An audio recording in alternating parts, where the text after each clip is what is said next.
college football field. That was back in 1982 when they blew up this balloon during the Harvard-Yale game. Well, today, MIT is back after an 87-year football absence. The Beavers, nature's engineers, are now a Division III team playing their opener today against Stonehill College. Now, with more on this clash, here's a guest sportscaster who has been talking MIT football since, well, before they even fielded a team. Good afternoon, sports fans. Biff Barf here, picking them up and barfing them right back at you. I call them the way I see them, and if I don't see them, I make them up. Here is the halftime score of today's MIT game. Stonehill College 14, Massachusetts Institute of Technology 26.4 to the third power with a coefficient of 9. And that's without the penalties. That's it, sport fans. Biff Barf here, picking them up and barfing them right back at you. Now back to you, Jim. All right, that's the Biffer. George Carlin, of course. But let's round off that score to the nearest whole number if we can.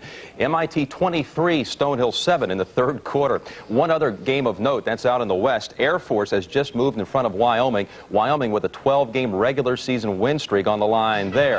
Here's the go-ahead score by the Falcons. It just happened. Wyoming had led throughout. A one-yard dive there for Air Force. They lead it midway through the third quarter. Next up, we'll update the American League pennant race, and we'll talk live with UCLA quarterback Troy Aikman. You're watching the Prudential College Football Report on CBS, where the scores continue from around the country.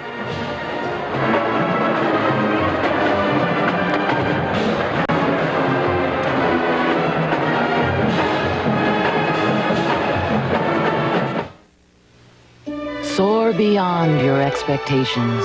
Today, I think we're just going to go for Miami. Go for the #1 spot.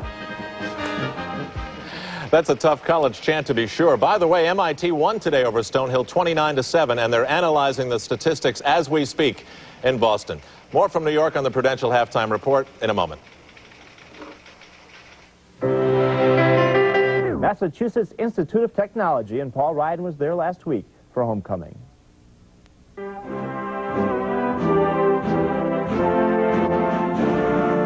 It was the violence of the Cane Rush, a king of the hill type of affair among freshmen and sophomores, that helped lead to the downfall of football at MIT in 1901. But it never dampened the competitive fire that burned within students who tried, time and again, to resurrect the sport.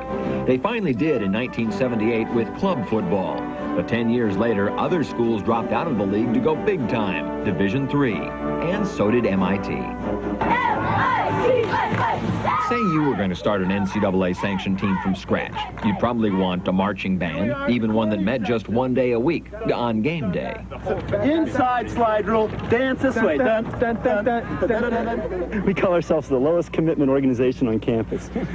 You'd probably encourage tailgating, even if it is with just one tailgate and a grill, but mostly you'd want some horses. Players like Shane LaHouse, a transfer from the Air Force Academy, who in MIT's opener ran for 260 yards, more than any back in the nation. His major, aerospace engineering.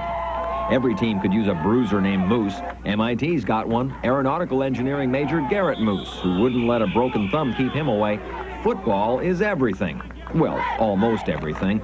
There's always unified engineering.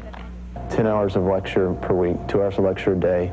We have 2-hour lab once a week, an hour of recitation a week, and 4 hours of discussion, either going over systems problem sets or the labs.